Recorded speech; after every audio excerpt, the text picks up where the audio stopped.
말씀 봉독합니다. 오늘 말씀은 빌립보서 4장 1절부터 4절까지입니다. 그러므로 나의 사랑하고 사모하는 형제들, 나의 기쁨이요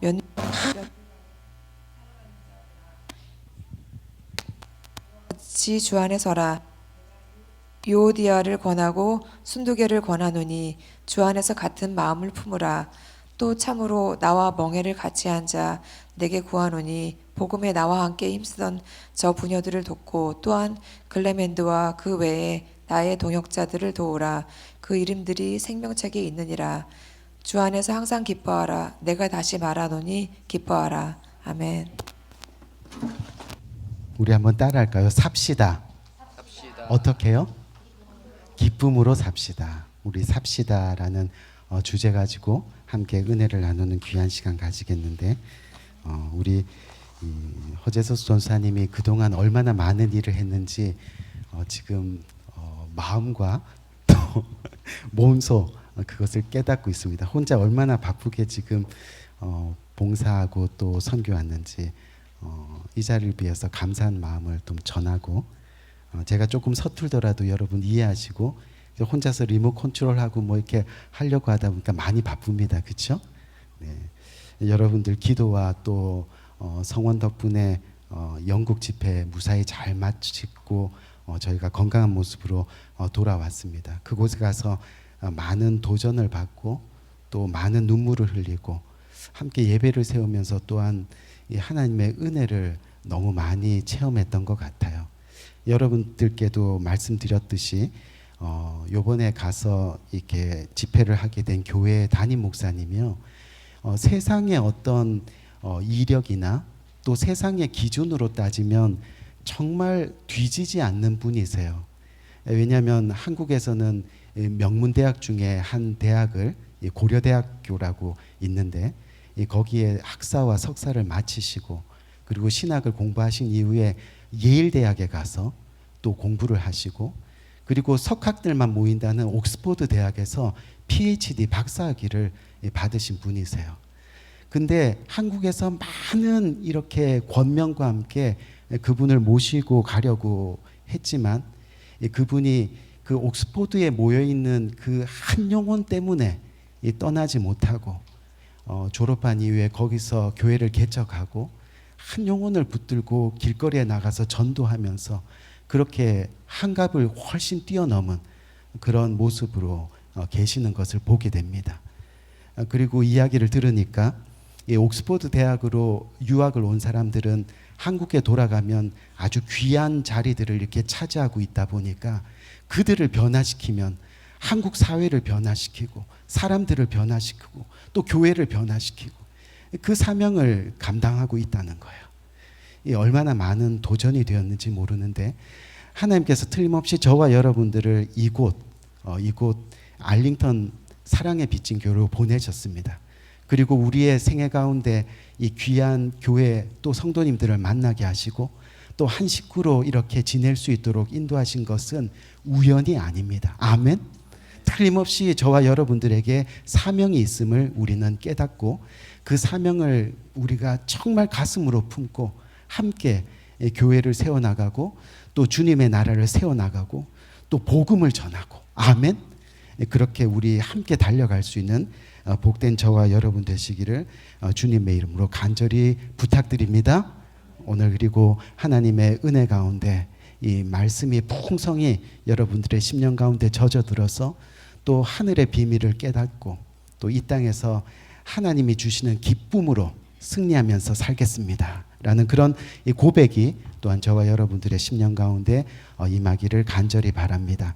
이 오늘 본문 빌립보서는요, 이 전체 내용의 핵심이 바로 기뻐하라입니다.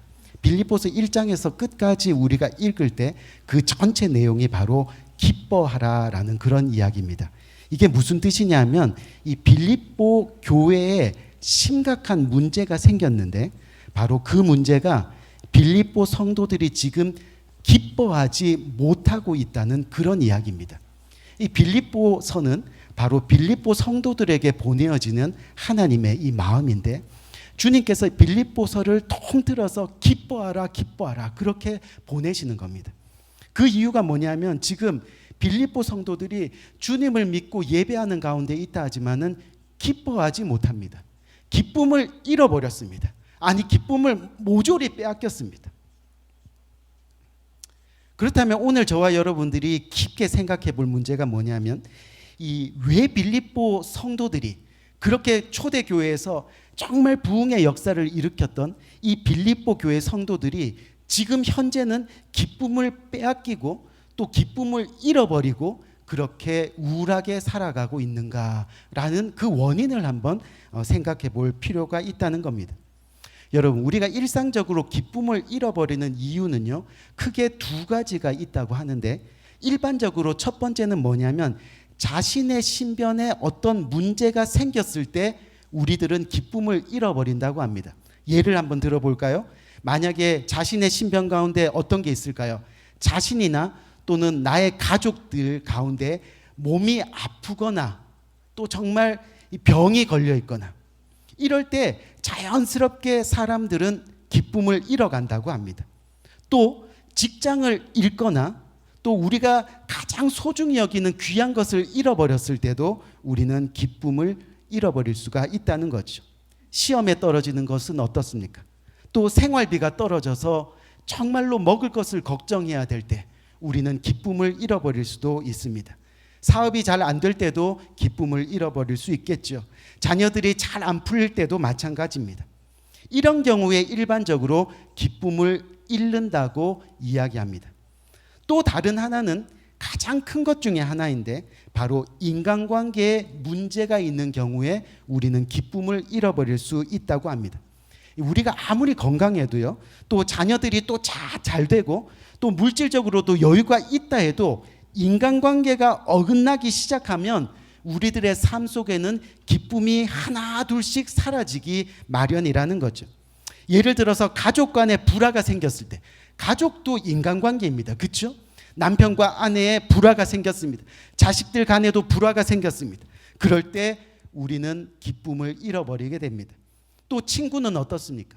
가장 믿었던 친구와 싸우게 될 때 또 우리는 기쁨을 잃어버릴 때가 있습니다. 사랑하는 사람들과 헤어졌을 때, 또 교회 안에서 부딪히는 성도가 있을 때 결국 우리는 기쁨을 잃어버리고 만다는 겁니다.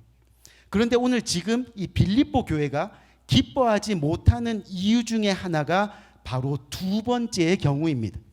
심각하게 이 빌립보 교회가 인간관계에 문제가 생겼습니다.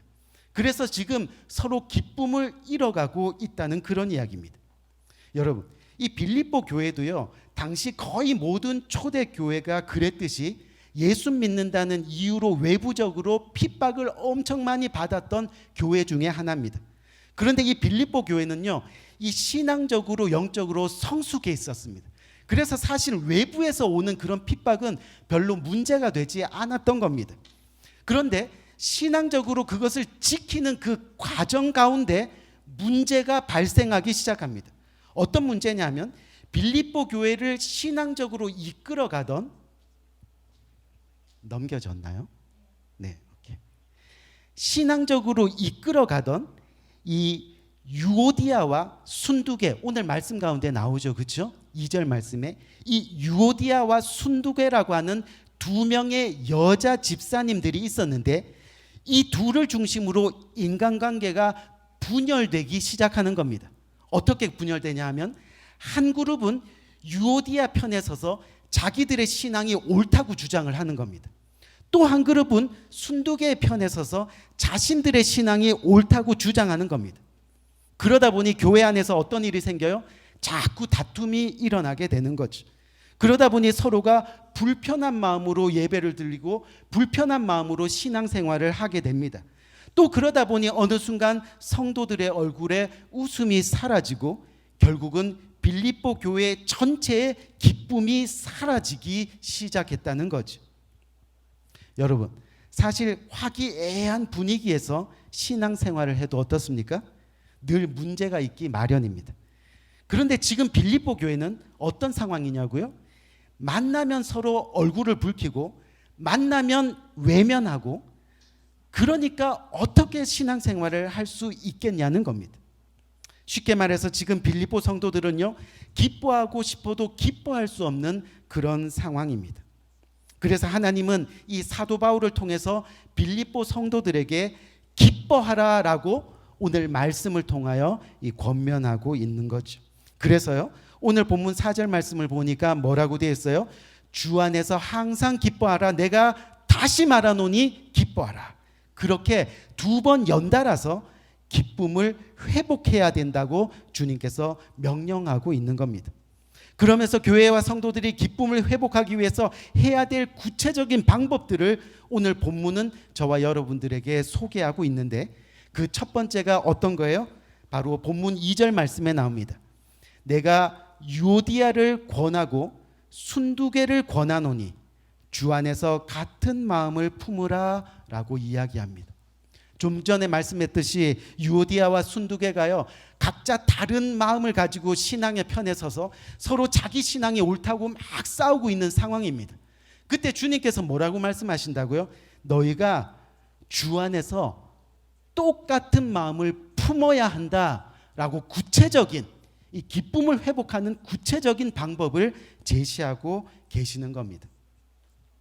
앞에서 잠깐 언급드린 대로 이 유오디아와 순두개는요, 이 빌립보 교회를 기둥처럼 섬기던 2명의 여집사님으로 추정됩니다. 멀리 로마 감옥에 있는 이 바울이 이 2사람의 이름을 알 정도라면 여러분 한번 생각해 보세요.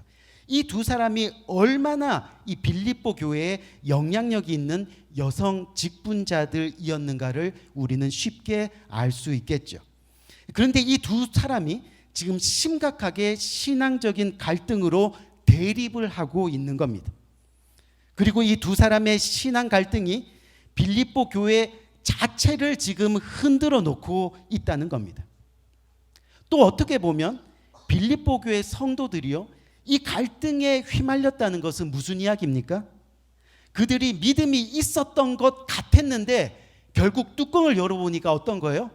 믿음이 없다는 거예요. 믿음이. 그래서 지금 사도 바울은 이 빌립보 교회와 빌립보 성도들에게 다시 한번 주님 안에서 신앙적으로 바로 서기 위해서 너희가 먼저 주 안에서 같은 마음을 품으라라고 그렇게 권면하고 있는 겁니다. 우리의 사랑하는 성도님들, 신앙적으로 갈등이 생겼다는 것은요, 결국 같은 마음이 아니기 때문입니다. 예를 들면 우리 교회가 지난 몇 주 전에 선교를 갔습니다. 그렇죠? 우리가 코로나 기간 이외에 매년마다 선교를 떠났습니다. 그런데 나는 가고 싶지 않는 겁니다. 무슨 말이에요? 교회와 다른 마음을 품고 있다는 증거가 된다는 그런 겁니다. 마음이 다르다 보니까 자연히 갈등이 생기는 겁니다. 같은 마음이 아니기 때문에 자연스럽게 갈등이 생길 수밖에 없다는 거죠. 비록 선교를 같이 갈 수 없다 하더라도요, 같은 마음이면 어떤 방법으로든지 동참을 합니다. 격려로, 기도로, 물질로 여러 모양으로 함께 할 수 있는 겁니다. 하지만 같은 마음이 아니면 갈등이 시작되고, 갈등이 시작되면 서로가 어려워질 수밖에 없다는 거죠. 제가 교회 이야기를 구체적으로 말씀드릴 수는 없는데 얼마 전에 제가 들었던 이야기입니다. 어느 교회에 여전도회에 여전도 회장을 세웠는데 이 여전도 회장님이 약간 이 믿음이 견고하지 못한 분을 조금 인기가 있다고 해서 여전도 회장을 세웠다는 거예요. 근데 그 교회에서 하루는 이 여전도회에서 바자회를 하는데, 우리 교회를 보세요. 얼마나 은혜스럽게 바자회를 했어요. 그렇죠? 근데 바자회를 하는데 이 여전도 회원들끼리 싸움이 일어난 거예요. 어떤 싸움이 일어났냐면, 야, 김치를 만들어서 팔아야지 조금 더 유익이 있다. 그랬더니 한편에선 야, 김치 만들려고 다 모여가지고 막 이러면 너무 힘들다. 그냥 시장 가서 떡 사가지고 와서 떡 팔면 그게 더 낫다. 그래서 김치냐 떡이냐 그걸 막 싸우다가 어떻게 됐어요? 두 편 다 교회를 나가버린 거예요. 목사님은 가만히 있다가 김치떡 하다가 그냥 다. 여러분, 이 갈등이라는 것은 두 마음이 같은 마음이 아니면 자연스럽게 생기는 겁니다.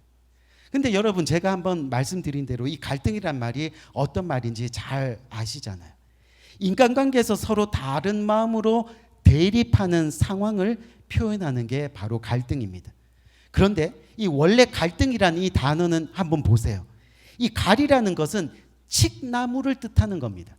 등이라는 것은 등나무를 뜻하는 겁니다. 그러니까 갈등이라는 말은 칡나무와 등나무가 서로 얽혀 있는 모습을 나타내는 그런 단어입니다. 여러분, 이 칡나무나 등나무나 다 덩굴 식물입니다. 그렇죠?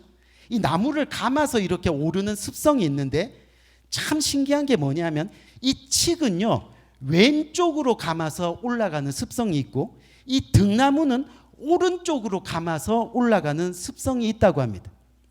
올라가는 방향이 다르다 보니까 결국은 칡나무와 등나무가 같이 있으면 어떻게 돼요? 서로 엉키고 또 엉키고 또 엉켜서 결국은 둘 다 오르지 못하고 죽게 된다고 합니다. 그것이 갈등이라는 겁니다. 같은 방향으로 오르는 칡줄기가 같은 나무를 오르고 또 같은 방향으로 오르는 등줄기가 같은 나무를 오를 수 있다는 그런 이야기입니다. 무슨 이야기예요? 결국은 주님 안에서 같은 마음, 한 마음을 품을 때 너도 살고 나도 살 수 있다는 그런 이야기가 되는 거죠. 그래서 갈등을 피하는 가장 좋은 방법은 뭐냐면 오르는 방향이 같아야 한다는 겁니다. 이것이 바로 마음을 같이 하는 겁니다. 서로 사람을 바라보는 것이 아니라 주님을 바라보는 것. 왜요? 주님 안에서. 그것이 바로 주 안에서입니다. 구원을 베푸시는 주님을 바라보고 은혜를 베푸시는 주님을 가슴으로 안고 생명을 주시는 주님을 나의 구주로 삼고 그렇게 주 안에서 신앙생활 하다 보면 우리는 인간관계에서 오는 갈등들을 피할 수 있게 된다는 그런 이야기입니다. 우리 사랑하는 성도님들, 페이지 3죠. 그렇죠? 네. 우리 모두가 우리 조나단 형제님이 혹시 하는데 넘겨달라 그러면 한번 이렇게 사인을 보내주세요. 막 이렇게 열내고 하다 보면 잊어버릴 수 있으니까 한번 이렇게 탁 이렇게. 네, 감사합니다. 우리 사랑하는 성도님들, 우리 모두가 주 안에서 같은 마음을 품기를 주님의 이름으로 간절히 축원드립니다. 부디 신앙생활이라는 것은요 하나님만 바라보면서 신앙생활하는 겁니다. 여러분, 사람을 바라보고 내 이웃을 바라보고 인간을 바라보면 틀림없이, 제가 잘 쓰는 말, 반드시 시험이 당하게 되어 있습니다. 왜요? 같이 사는 부부도요 서로만 바라보고 있다가 어떻게 해요? 싸우고 시험 당하는 일이 어때요? 많잖아요. 그렇기 때문에 정말 하나님만 바라보면서 정말 교회 생활하는 것이 우리가 참된 신앙을 생활을 하는 겁니다.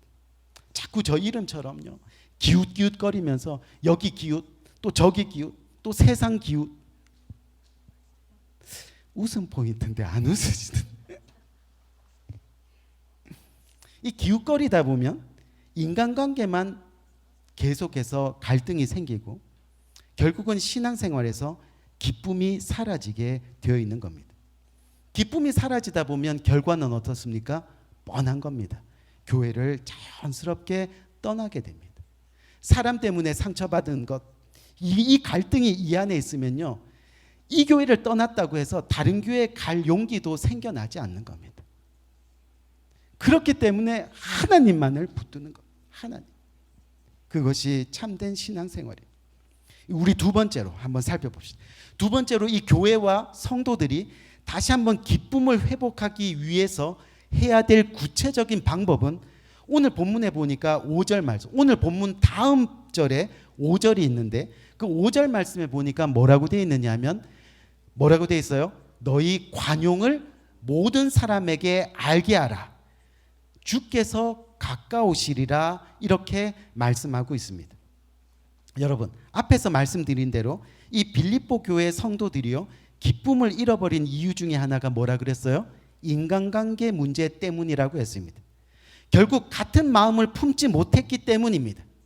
그렇다면 왜 빌립보 성도들이 한 마음 한 뜻을 품지 못했을까 하는 이유를 저희는 또한 알아야 됩니다. 방금 읽은 5절 말씀을 보니까 뭐가 없다고요? 관용이 없었기 때문입니다. 관용이. 이게 무슨 말이냐 하면요, 처음에 빌립보 교회가 기뻐하지 못했던 이유가 그들이 한 마음 한 뜻을 품지 못했기 때문입니다. 근데 결국 그렇게 된 이유가 바로 그들 안에 관용이 없었다는 거죠.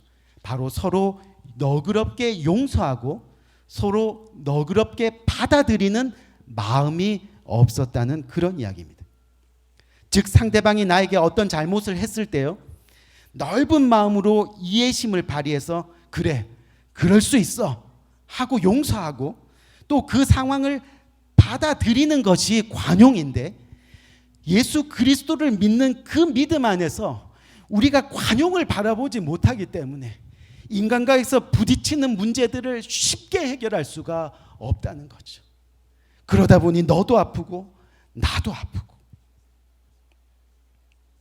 빌립보 교회 안에 그렇게 분열이 있었습니다. 다툼이 있었습니다. 다 사람들과의 관계 때문입니다. 물론 사람들이 살다 보면 다툴 수도 있고요, 또 삐칠 수도 있고, 이렇게 저렇게 관계가 틀릴 수도 있습니다. 하지만 이런 일들이 벌어졌을 때 우리가 정말 믿음을 가진 사람이라면 관용을 베풀 수 있느냐 그렇지 않느냐에 따라서 우리 신앙생활의 결과가 달라진다는 겁니다. 문제가 해결되기도 하고 상황이 더 악화되기도 한다는 겁니다. 더 나아가서는 어떤 문제까지 일어납니까? 바로 구원의 문제까지 연결되는 겁니다. 왜요? 내가 신앙을 지키느냐 신앙을 버리느냐, 그 결과까지 결국은 도달하게 되어 있다는 거죠. 여러분 한번 생각해 보세요. 그 당시 빌립보 교회를 이끌어가던 두 여종들, 두 집사님들, 이 유오디아와 순두계, 이 둘 중에 한 사람이 먼저 찾아가서 잘잘못을 이야기하고 만약에 사과를 구했다면 어때요? 혹은 또 사과를 구했을 때 괜찮다고 그러면서 화해를 요청했다면 어떻게 되었을까요? 서로 인정하고 또 하나님 안에서 같은 마음으로 서로 용서를 빌고 서로 축복하고 그랬다면 빌립보 교회는 어떻게 되었을까요? 여러분, 아마 감옥에 갇혀서 오늘 내일 사형당할지 모르는 이 바울이요, 이렇게까지 편지를 써야 할 만큼 상황이 악화되지는 않았을 겁니다. 계속해서 이 사도 바울은 멀리 로마 감옥에서 빌립보 교회의 좋은 소식을 들으면서 소망을 가지고 하나님께 감사와 영광을 돌리면서 아마 순교를 맞이했을 수도 있습니다. 그래서 이 바울은요, 이 빌립보 교회 안에서 일어난 분열의 문제를 해결을 위해서 어떻게 해요? 이제 그만 서로 관용을 베풀어라. 서로 제발 좀 용서해라.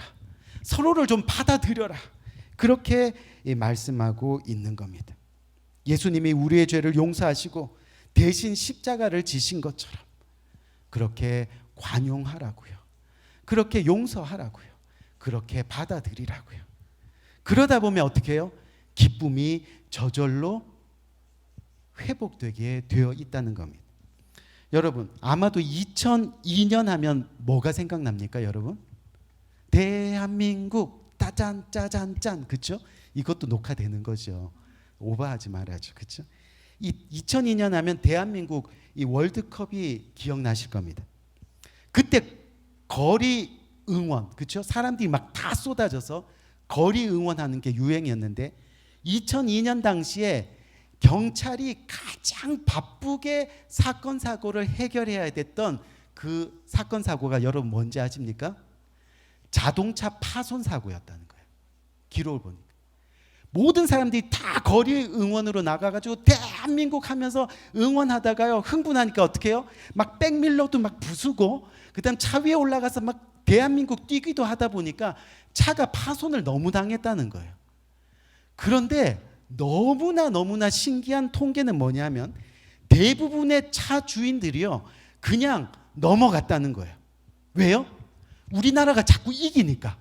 자꾸 이게 16강에서도 이기고 막 8강도 가고 4강도 가고 하니까요. 기분이 너무 좋아가지고 기분이 좋아지다 보니까요. 차 파손되었는데 에이 기분이다. 그게 관용으로 용서하고 그냥 넘어갔다는 거예요. 통계에 그렇게 나와 있습니다. 이게 무슨 말이냐면 마음속에 기쁨이 있는 사람은요. 그만큼 관용도 잘 베푼다는 겁니다. 또 관용을 베풀 때 기쁨이 더 회복되는 놀라운 역사가 일어나게 된다는 겁니다. 우리 사랑하는 성도님들, 신앙생활을 하다 보면 우리 왜 이걸 안 하세요? 이걸 해야지. 페이지 4 맞죠? 4, 5페이지? 네, 맞습니다. 신앙생활을 하다 보면요. 여러 가지 마음의 어려움을 겪게 되는 것은 당연합니다. 그 중에서도 우리를 가장 낙심하게 만드는 것 중에 하나가 바로 성도 간의 관계소는 문제입니다. 교회 갈등의 거의 70%에 가까운 문제가 바로 이 인간관계의 문제입니다. 이것을 역으로 얘기하면 그만큼 믿음이 적다는 이야기도 됩니다. 왜요? 우리가 하나님을 바라봐야 되는데 신앙생활은 자꾸 인간을 사람을 바라보다 보니까 이 가슴 가운데 아픔이 생기는 거죠. 어려움이 생기는 거죠.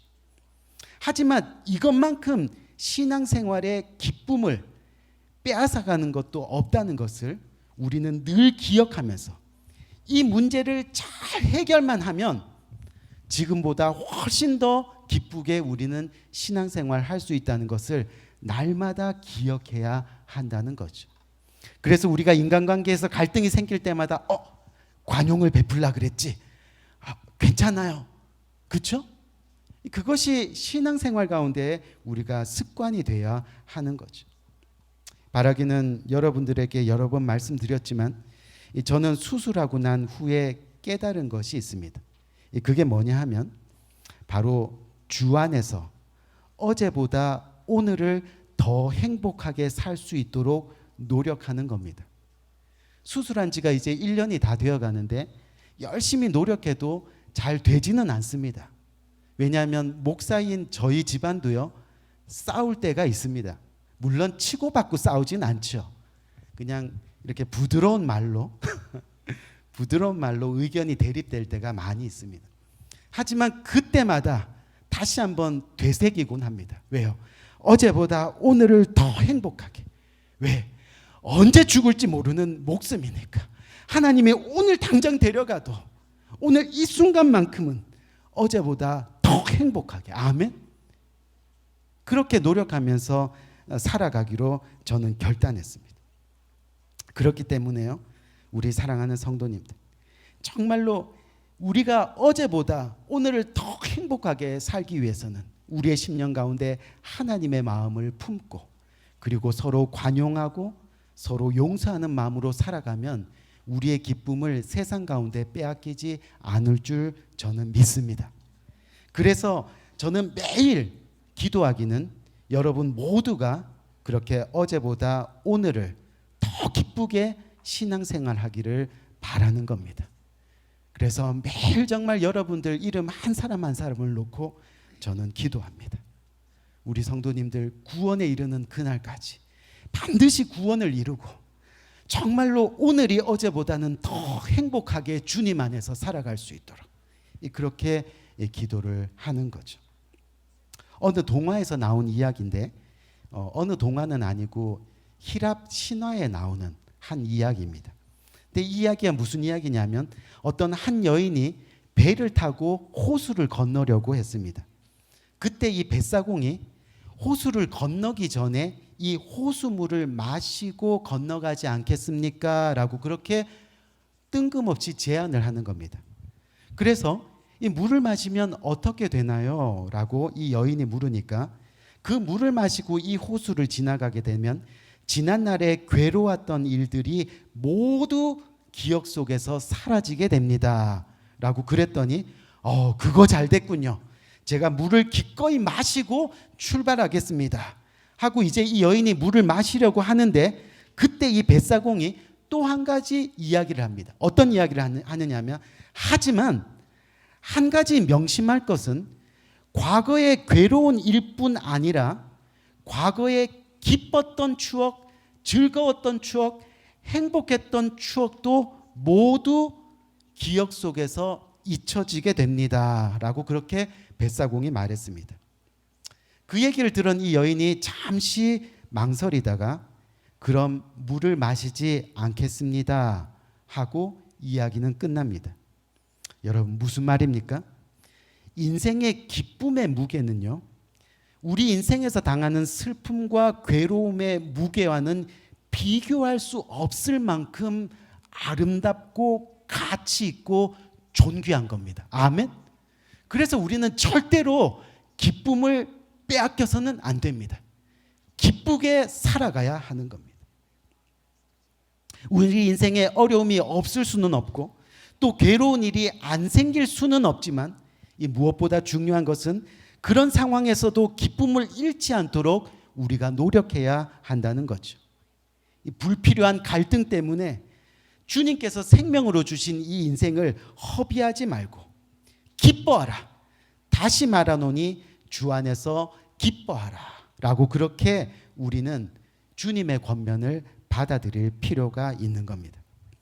제가 오늘 이 말씀을 준비하면서 한 가지 생각한 것이 있는데요. 어떤 거냐면 이 기쁨이 영어로 뭡니까? 조이잖아요. 그렇죠? 조이. 근데 이 기쁨이 이 단어를 잘 해석하면 정말 진정한 기쁨이 뭔지를 분명히 알 수 있을 것 같더라고요. 그래서 이 첫자, 조이의 첫자는 이거는 저기 어떤 뭐 책에도 나온 게 아닙니다. 여러분. 그냥 생각한 거. 이 죄인은 아마도 지저스인 것 같아요. 예수님. 무슨 얘기입니까? 먼저는 우리 인생에 있어서 예수님을 믿는 것이 제일 큰 기쁨이 되는 겁니다. 아멘? 제일 큰 기쁨이 됩니다. 그리고 두 번째 오는 others. 바로 내 이웃들입니다. 내 지체들입니다. 나의 삶의 현장에서 이웃에게 관용하고 용서할 때 결국 기쁨이 된다는 겁니다. 아멘? 기쁨. 마지막 Y는 뭡니까? Y는 바로 you, 당신, 내 자신입니다. 이건 뭐냐면 결국 예수님과 이웃과의 관계가 자신에게 진정한 기쁨이 된다는 것을 기억하라. 아멘? 그렇게 해석될 수 있다는 거죠. 우리 사랑하는 성도님들, 세상이요 아름답지 않아서 기쁨이 없다고 생각하지 마십시오. 내가 기뻐하지 못해서 세상이 어두운 겁니다. 사람이 미워서 내 속에 즐거움이 없다고 그렇게 생각하지 마십시오. 내가 즐거워하지 못해서 사람이 미운 겁니다. 때로 신앙생활에 짐이 되고요. 또 가끔은 신앙생활에 손해보는 것 같아서 후회된다고 한다면 그럴 때마다 우리는 깊이 생각해 볼 필요가 있습니다. 뭐를요? 결국 나에게 있어야 될 신앙적 기쁨이 없다 보니까 결국 손해보는 것 같고 신앙생활이 짐이 되는 것 같고